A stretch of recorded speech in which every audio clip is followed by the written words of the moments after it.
Welcome to the Jaco Report. I'm Charles Jaco. Michael Brown was gunned down by Ferguson police officer Darren Wilson 5 years ago this week. After the protests and the uprisings, the 16-member Ferguson Commission was formed. Its report, forward through Ferguson, laid out 189 specific policy changes for the St. Louis region, from achieving racial equity to reforming criminal justice and policing. 5 years after Mike Brown died, a few of those recommendations have seen movement. The criminal justice reform movement elected new black top prosecutors in the city and the county. Small suburban municipal courts that usually use poor residents as ATMs have seen their power reduced or have been eliminated. Open and honest conversations about race relations have started to begin in St. Louis, which mostly had always avoided them in the past. But the white backlash to Ferguson has been intense. The overwhelmingly white, rural, conservative Missouri legislature passed a voter ID law in 2016, seemingly aimed at suppressing the black vote. In 2017, Missouri enacted some of the nation's loosest gun laws, meaning streets are now flooded with guns like never before. Black Lives Matter protests at the University of Missouri led to a white boycott that slashed the entering freshman class by 1/3, and funding cuts by furious state lawmakers left Mizzou $50 million in the hole. And most tellingly, angry white voters elected an openly racist president of the United States. So where do we sit 5 years after? Joining us today to talk about all of this are three members of the Ferguson Commission.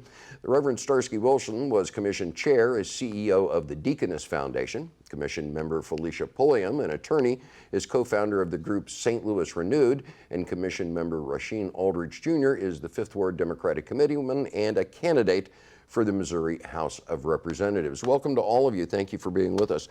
Let me start, and you as Chairman Starsky, I want to begin with you. Given you guys have spent a good deal of time, if not your entire lives, in St. Louis, where are things better now than they were the day before Mike Brown was killed 5 years later in terms of the policy recommendations you guys have made? Where is the glass half full? Yeah, I think a couple of things. First, I have to correct. I was co-chair with Rich McClure, so this was a burden. So I gave you a promotion you didn't deserve. Yeah, okay. No, you gave me a lot more work and gray hair. But I'll say, I think the progress, there have been a couple of reports that have come out since. So last year, Forward Through Ferguson, the nonprofit that we set up following the commission's work to continue to pursue these actions, came out with a report entitled State of the Report.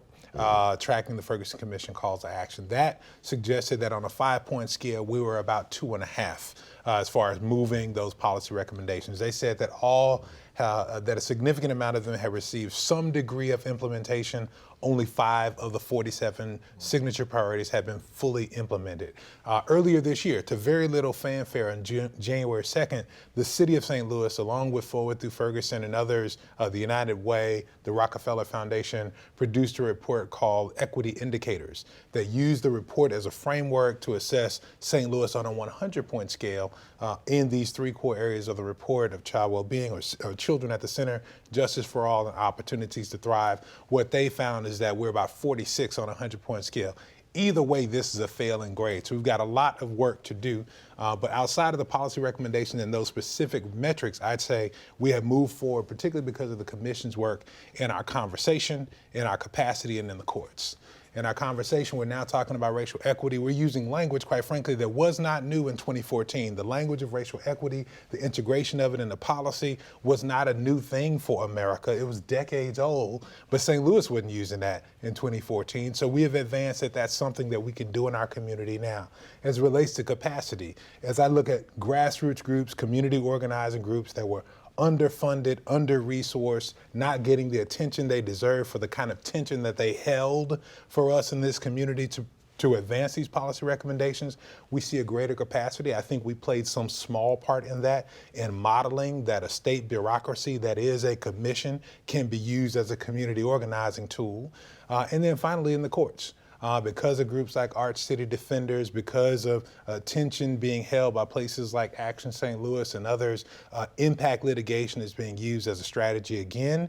We saw it in the Jennings settlement for more than $4 million, shining a light on the ways that the courts have been used in this community to lock people up just for being black, brown, and poor. And we've seen, as you noted in the opening, some reduction in that. And we're seeing, quite frankly, that tool of the courts being used even more often, even now with the ACLU and the reproductive rights case. So that's where I would see we've seen progress in 5 years. We recognize that we weren't going to resolve all these issues for a generation or two, but I think we've gotten off to a decent beginning, and at least we're being honest that we're not even at a passing grade yet. Felicia, would you agree with that it's a decent beginning? 5 Oh, years absolutely, later? absolutely. 5 years later, I am actually encouraged by the level of increased and sustained civic engagement around the issues of equity. Prior to the commission's work and the ability to bring people in, have these very difficult conversations, demonstrate that you could see the issues, discuss the issues, agree or agree to disagree, but have a deeply diverse problem-solving table with a goal of increasing equity was actually a possibility in a region that shied away from these conversations and just the truth of what St. Louis has been and continues to be. So I'm encouraged by that. Regular folk that had no idea, actually, I was surprised that people had no knowledge about the disparities, the racial disparities. They didn't understand the history of St. Louis, the uniqueness of racism and the disparate impacts that it's had on life outcomes, the struggles of Black folks in the community, because it wasn't necessary for them to see it. And now that people are seeing it and have had an opportunity over the course of these years to better understand what that means, there are more people at the problem-solving table that are willing to look at the truth, figure out what they can do from their place, both personally and professionally, to work toward it. That's something that wasn't happening. It's not that there weren't people trying to do the work. Certainly there were organizations and there were people speaking to these things, but I think the work of the commission and the report actually catalyzed it in community and provided an opportunity for more people to engage. So with that, I am encouraged because we have more people working on the issue with some intention and authenticity. Rasheen, would you agree that more people working on it has helped, that you found more people receptive to being in the conversation? And that's not exactly policy, but is it important and is it positive in your mind? Very much so. Like you said, it hasn't been too much policy change from exactly the Ferguson Commission report. And you have a lot of organizations, you have a lot of elected officials that's working on that. But beforehand, if it wasn't for the Ferguson Commission, the way that we had the conversation about economic injustice, the way we had the conversation about what it means to live in zip code 6106 compared to zip code 6105, the Ferguson Commission drove that vehicle to have those tough, bold, and needed conversations in our region. And I think with that, that has also given encouragement to people who have been scared to speak up on some of these issues. That has given encouragement to some organizations that have been doing a lot of the good work, because we have several organizations across the region that's been doing great work that has worked with the Ferguson Commission, but it has really emboldened them to say, hey, we need to relook at how we're addressing some of these issues. We need to put on our racial equity lens. And you didn't hear those type of terms before the Ferguson Commission, right? So the conversation, and I know a lot of times we get tired of having the conversation, but especially right after the death of Mike Brown, the way we were having the conversation then isn't the same way we're having the conversation now.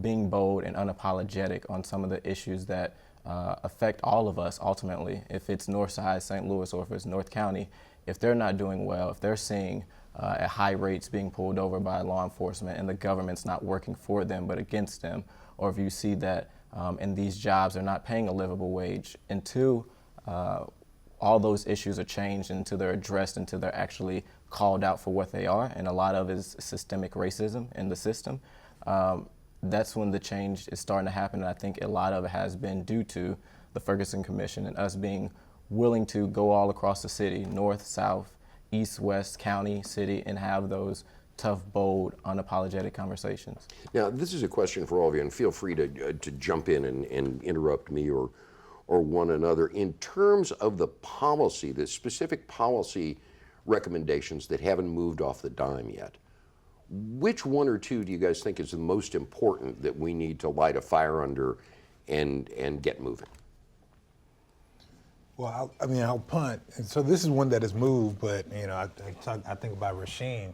Like Rasheen was fighting for $15 in a union before any of this started, right? So yes, we've gotten some movement in the city. You got a $15 minimum wage. You saw this is kind of the story of the last 5 years. In the city, you got a commitment to a $15 minimum wage. You saw a fight, quite frankly, even among adversaries you wouldn't have expected to get that. You saw the state legislature come and trumpet appropriately used language. And then you saw the people mobilize and organize to say, okay, what we know we can raise the minimum wage if we take it to the people. You got that done in November of 2018. You didn't get $15, right? But we still need to push on that. But you've seen the full cycle of something that was, quite frankly, the biggest fight, I think, that came out of Felicia's task force, the committee that she chaired, something that Rasheen was already working on, and you've seen the political nature of that particular recommendation that we had to fight even once we got it to the full commission to fight on it.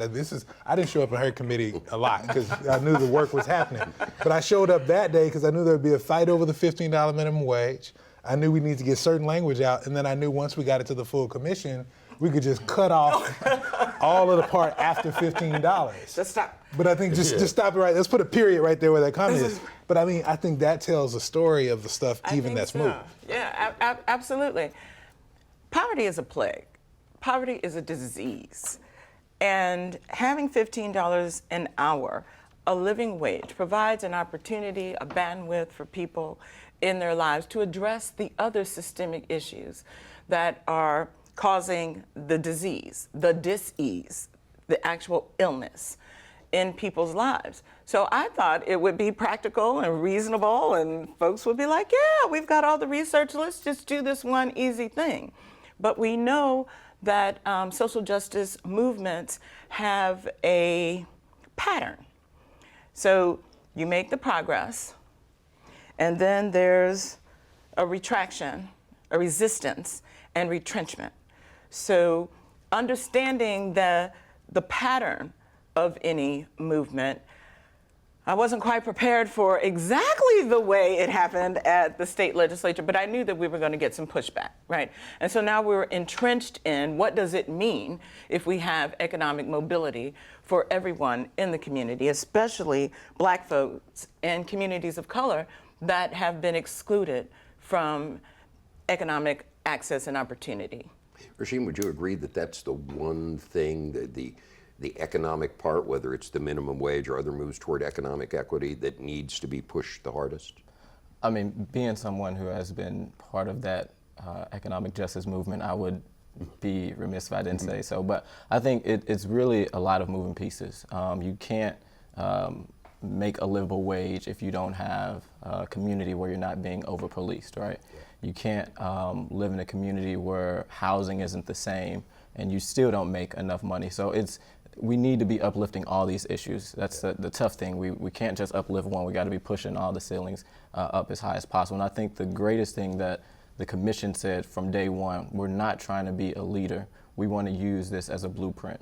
And when you look across the board on a local level, you've seen a lot of elected officials such as the mayor referencing the Ferguson Commission. You've seen Treasurer Tashara Jones actually implementing some of the things that came from the Ferguson Commission. One of the things we also put in there was expanding Medicaid. We know on the state level, it's a bigger fight, but that report is being used to give people energy to bring back now, as you see, put people on the ground trying to get signatures to put Medicaid at least on the ballot for the people to vote on. If we can't get it done through the State House, or if we can't get it done through the Board of Aldermen, people are using this report and saying this is a people's report and we're going to figure out some way to get it done. Now, the Ferguson Commission report obviously was focused on the St. Louis region, but statewide and nationally, Ferguson has become a metaphor, and the Ferguson Commission became sort of a touchstone for all of this. And yet, statewide and nationally, let's be blunt about it, we have found that the white majority has rejected almost everything that was in the Ferguson Commission report, from electing a hyper-conservative state legislature to electing Donald Trump. And a lot of this was based on race. So on one hand, if you have certain progress that's being made in what was your target, that is St. Louis City and St. Louis County, the immediate metro area, where change has been made, but you pull back and look at it from 50,000 feet and suddenly you see the state is a deep dark red and the country is being run by somebody who anyone knew was a racist while he was running. I mean, how does it make you feel that while there has been incremental change on a very targeted local level, statewide and nationally, you have found the majority of white people, certainly the majority of white voters, have just washed their hands at it and said, no, we believe in exactly the opposite. Yeah, I mean, does that make you go home at night and kind of bang your head against a wall, or do you say it is what it is? Well, I think there are a couple of pieces. Number one, I think we shouldn't give the commission too much credit or too much blame for what happened 5 years ago. First and foremost, what occurred on August 9, 2014 was a mother lost her son, a father lost his son, and a community was terrorized by a body lying in the middle of the street. And then young people, and anytime I tell this story, Rasheen's name comes first, said that they would not take that. What I believe what is happening, the responses that you see, is not because anybody felt particularly threatened by a state-sponsored commission appointed by the governor, but rather that the commission received some empowerment from the authorization that came from young people and others standing up outside those meetings and in the streets. What scares people. It created an authorizing environment. That's what got weaponized, quite frankly, and not just for the state legislature. So I say this again, the state legislature has been deeply red for a long time. That's because Democrats got beaten the last census when it came to strategy as it relates to redistricting, which is why Clean Missouri was so important last year. So the state legislature has been what it's been. Because if you look at the competitiveness over the last actually 20 years in this state, Democrats continue to have a higher turnout than you had from Republicans. What you saw turn with the weaponization of the uprising is those statewide offices, which were primarily blue before this and became red immediately after. Now, when you say the weaponization of the uprising, do you mean by the opposition, by the Republicans who said, look, there are these scary black people out in the street. I'm saying pull the Greitens Republican commercials. to control them. Yeah, pull the Greitens commercials, where there are images of the Ferguson uprising. Pull the commercials from Trump from this state. To scare people to death. And it is really about sustaining white supremacy and a fear that white folks have about sharing the abundance and the bounty of what this country is with everyone. For so long, the privilege of being white has meant that others just didn't have access to the things that you have. And if they get access to it, what does that mean for me? And I believe that we ought to move past that fear to understand that equity works for everyone. Equity works for everyone. It's not as if black and brown folks are the only ones that are feeling the tension and the terror and the negative impacts of white supremacy and inequity. Everyone is, whether or not they're recognizing that it's having a direct impact on them, it certainly is. And I think that we need to address it as that and recognize that it's just fear. It's fear of the unknown. It's something we haven't done. We've been able to limit the citizenship of a whole community of people since the founding of this country, and now they're exercising their rights and responsibilities as citizens, and it frightens folks to know that a community that has been traditionally, historically, not fully available and participating is activated. Rasheen, as a young man who's thinking about going to the Missouri legislature, I mean, what sort of conversations would it be possible to have with a lot of these Republican lawmakers who ran on dog whistle, if not overtly racist platforms, are very much Trump supporters and have instituted a lot of these policies that are antithetical to everything that was in the Ferguson Commission report statewide? I mean, you know, as Mother Jones said, you know, pray for the dead and fight like hell for the living, but do you expect that there is going to be any meetings of the minds or any minds changed when you're dealing with folks like that, or are you really that optimistic?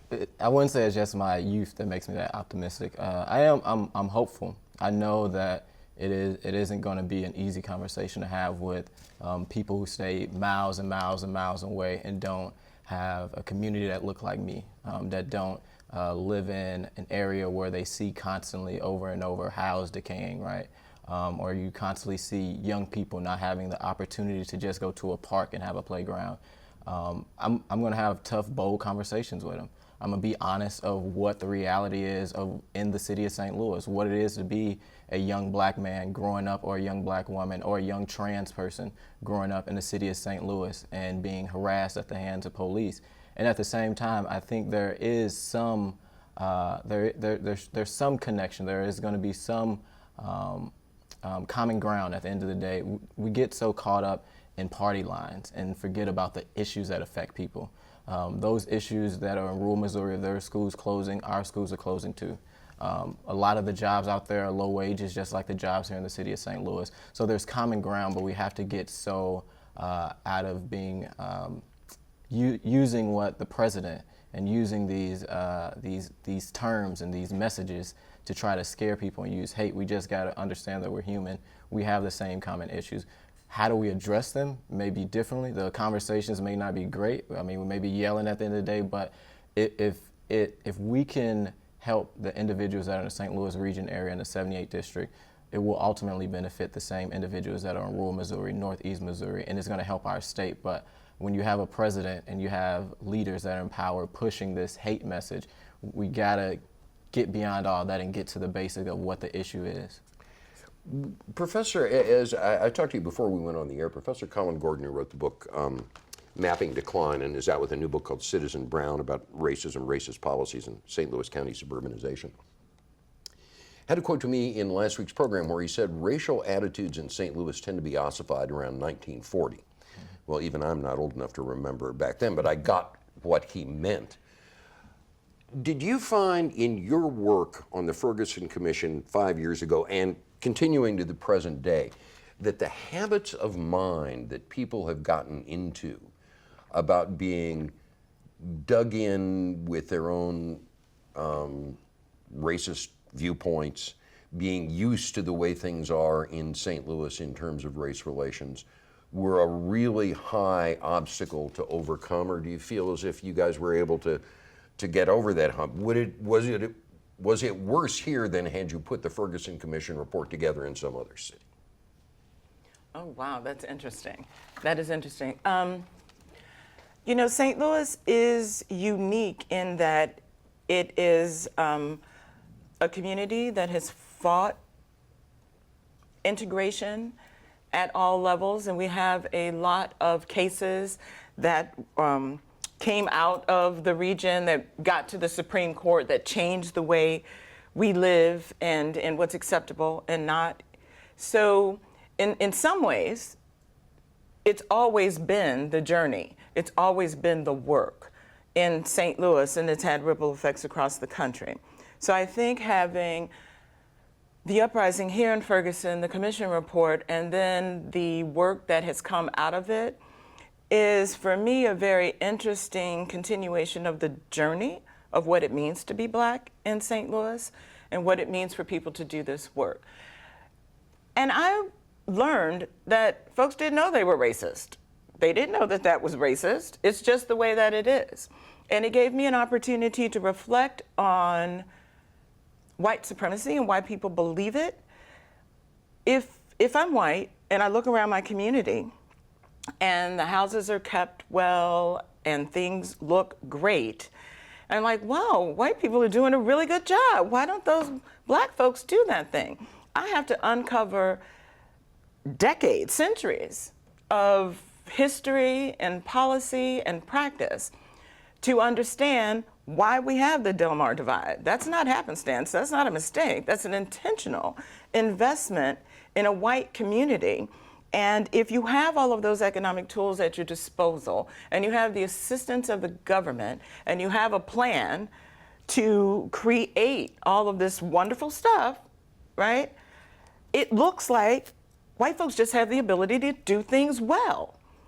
But black folks just, across the street don't have access to the policy, the practice, the economic investment, the commitment to the plan. So it helped me understand why people have a sense, or they're rooted and they're comfortable in what whiteness is and what it means and and how it reflects on who they are and their humanness and the way they show up in the world and the things that they're able to do, because they don't recognize the remarkable benefit and investment in whiteness, so that it is progressive and comfortable and well educated. But to our brothers and sisters living in rural America, I think they're beginning to see that the things that got all trumped up and got them excited and caused them to vote the way that they did, well, those things are not coming to pass for them. They certainly are not working to their benefit. They don't have better jobs, they don't have better housing, they don't have more access to health care. They're not doing any better. And for me, it is my hope that we'll continue to see the reality of what racism is, and it doesn't benefit anybody. And so then we'll be able to get to that common ground and work together. Because we're all, like Rasheen said, well, we all have the same issues. Rasheen, how do you see your future and the future of people your age playing out in St. Louis against this backdrop? On one hand, you had a city that's had over a century of really, really dug-in institutional racism. Mm-hmm. On the other hand, you've had this report that, frankly, to me was I thought, fairly well received by the white community, given the past attitudes here. I mean, do you see things actually improving, or do you think 5 years from now, if we're having this discussion, the Ferguson Commission report's going to be another one of these reports that just ends up in a wastebasket somewhere and nobody's going to remember it? I mean, how do you see, with everything this community and you have been through in the past 5 years, things playing out?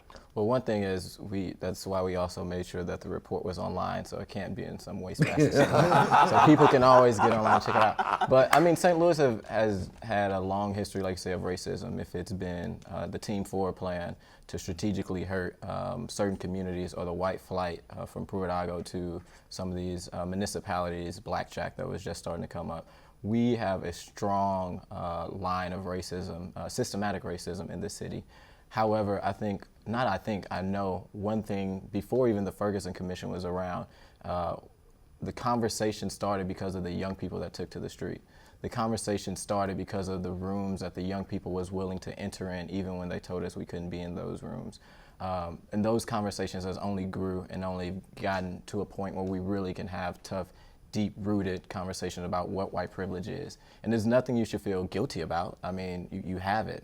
You're white. There's been many studies that show between whites and blacks or people of color, there's a privilege. There's if it's job-wise or if it's housing-wise, our white individuals are the first to usually get, right? So those conversations at the beginning was tough, but it was driven from the young people.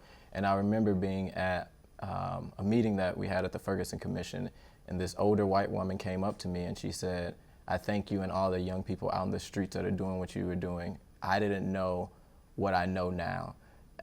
To some extent you can say, well, you did know, or you could say you didn't know, but the fact that people are starting to realize that there's an issue within themselves, and that they got to look in the mirror and say, I may have been part of this problem, but I don't have to continue to be part of this problem. Mm-hmm. And I'm hopeful because you see the young people that aren't stopped having those conversations. They're moving into spaces of organizing. If it's Kayla Reed working with Action Council and not just getting involved around criminal justice issues, but electoral politics, or Lachelle that is constantly doing stuff to uplift black businesses. The young people didn't just stop after the protest stopped. We also seen a protest with the Jason Stockley verdict, with a lot of the same young people that went back to the streets and organized self-care days, and now are constantly still organized, if it's in a political space or if it's in an organizational space. So there's a lot of hope in this city. It's a lot of hope because we have great mentors like Starsky, like Felicia,